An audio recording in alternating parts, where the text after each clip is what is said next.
Многие пытаются бороться с привычками, что требует силы воли и часто приводит к срыву. Гораздо эффективнее сделать привычку невидимой для вашего сознания. Как не замечать нежелательную привычку, не вступая с ней в борьбу? Практически все знают о силе привычки. И не имеет значения, вредные это привычки или полезные. Просто привычка со временем становится повседневным ритуалом. Это утренняя сигарета или же бутерброд перед сном. Не имеет значения, что это. Это становится своего рода ритуалом и неотъемлемой частью жизни. Сколько раз с вечера вы говорили, что с утра не будете курить, или же с понедельника не буду есть перед сном, или с Нового года начинаю заниматься спортом и дыхательными упражнениями. Все это было, причем неоднократно, но это все не получалось, переносилось, откладывалось и в конце концов забывалось. Иногда человек смотрит на свою жизнь и честно признается себе: «Я не глупый, не слабый, не безвольный, но почему эти привычки управляют мной, как будто я привязан к невидимым нитям?»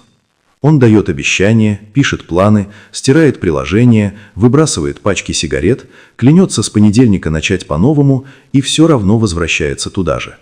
Не потому, что он плохой, а потому, что внутри него работает невидимая система, автоматизм, привычные реакции, старые способы справляться с болью и усталостью. Эта система сильнее любых мотивационных речей, сильнее вспышек вдохновения, сильнее разовых усилий. Японцы поняли это задолго до наших книг по саморазвитию. На Востоке издавна знали, человек не меняется насилием над самим собой, ведь привычка – это ты и есть, и не стоит бороться с собой. Ты должен с собой просто дружить. Человек не меняется рывком, он меняется ритмом, маленькими шагами, ритуалами, осознанностью, умением смотреть прямо на свое желание и не становиться его рабом. Этот не про волшебный способ сломать себя и стать идеальной версией за неделю. Это о самом человеке, который даже вредные привычки может не побороть, а просто уйти от них. Это не делается силой воли, ведь с собой бороться не стоит. Это об осознанности. Прежде чем что-то сделать, надо это осознать. Ты думаешь, с завтрашнего дня не есть перед сном. Наступает вечер, и ты говоришь: «Что-то во мне опять победило меня. Почему я не могу измениться? Почему привычки сильнее меня?» Но это не так. Ты просто не понимаешь своих привычек. Ты борешься с ними. Но смысла бороться с естественностью нет. Каждая разрушительная привычка когда-то тебя спасла. Да, даже та, которая сегодня убивает твое здоровье, мотивацию и мечты. Человек тянется к сигарете, потому что когда-то давно она дала ему маленькое облегчение от стресса.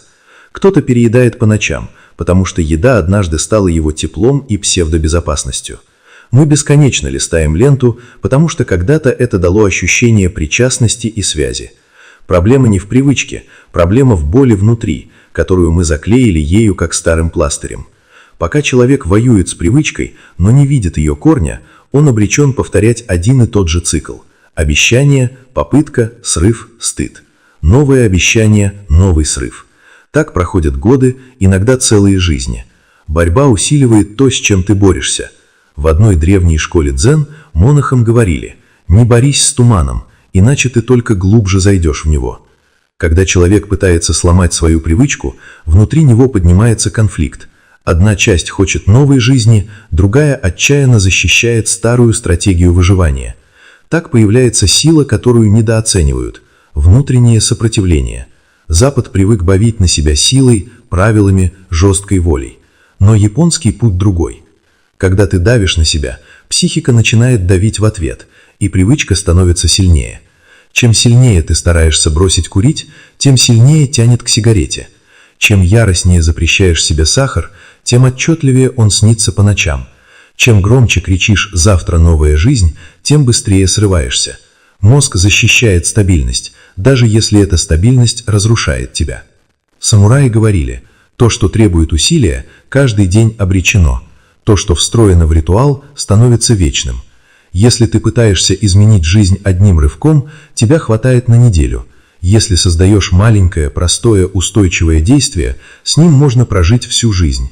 Это и есть кайдзен, путь маленьких шагов.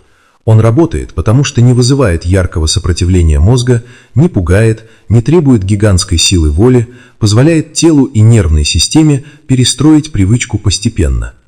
Ты снова пытаешься победить привычку, и ничего не получается. А попробуй подружиться с ней. Пока ты видишь привычку врагом, ты сражаешься с частью себя. Не бросай, замедли. Сделай правилом. Когда захочешь курить, не запрещай себе. Просто подержи сигарету в руке 10 минут. Не бросать, не запрещать, не биться в истерике. Просто держать. Через неделю тяги станут короче, через месяц исчезнут сами по себе. Через 3 месяца ты бросишь полностью, не силой воли, а осознанностью, разрешением, не насилием. Вредная привычка не монстр, это успокоение, которое превратилось в зависимость, защита, которая стала тюрьмой, утешение, которое стало цепью. Просто когда появляется тяга, не запрещай себе, разреши, но отложи. Скажи себе: я сделаю это чуть позже, но сейчас 10 минут я просто посижу рядом с желанием. Не отвлекай себя, не гони мысль. Сиди и смотри на тягу, как на облако. Что случится? Через минуту желание по-прежнему сильное. Через 2 минуты тело напрягается. Примерно к 3-й и 4-й минуте наступает пик, будто волна накрывает с головой. Затем начинает отпускать. К 7-й и 8-й минуте становится заметно легче. К 10-й волна почти исчезает. И вот ключевой момент. Когда пик прошел, ты больше не принимаешь решения под давлением. Ты выбираешь сознательно. А сознательный выбор почти всегда здоровый. И путем маленьких шажков ты бросишь курить. Это произойдет осознанно, шаг за шагом. Японцы учат: не ломай старую тропу. Просто перестань ходить по ней каждый раз. Каждый раз, когда тяга приходит, но ты не делаешь автоматическое действие, трава на старой дорожке поднимается, путь зарастает. Наступает день, когда ты вдруг замечаешь: тяги меньше, силы больше, новая жизнь ощущается уже не экспериментом, а нормой. И именно в тот момент, когда ты впервые остановился и не сделал привычное движение, разрушительная привычка уже начала умирать, будто внутри появился новый самурай, который не боится стоять перед волной.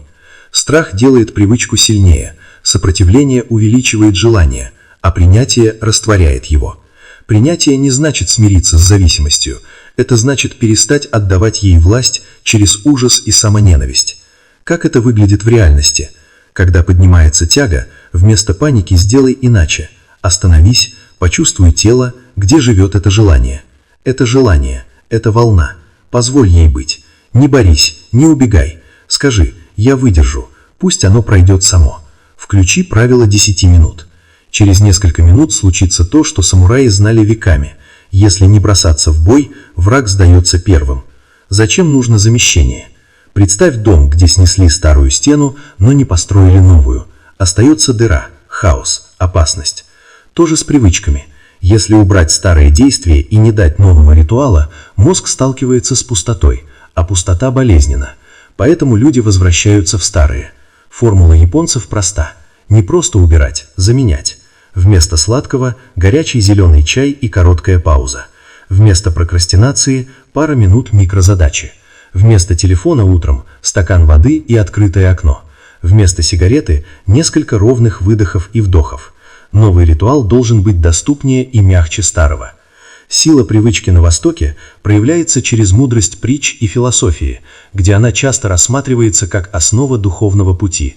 Например, в буддизме медитация как привычка для просветления и часть повседневной жизни, от ритуалов и традиций до осознанного питания, подчеркивая важность регулярности и постепенности в достижении целей как в личностном росте, медитация, йога, так и в быту, демонстрируя, что малые шаги формируют большие изменения, что перекликается с современными концепциями, например, в книге Чарльза Дахига «Сила привычки».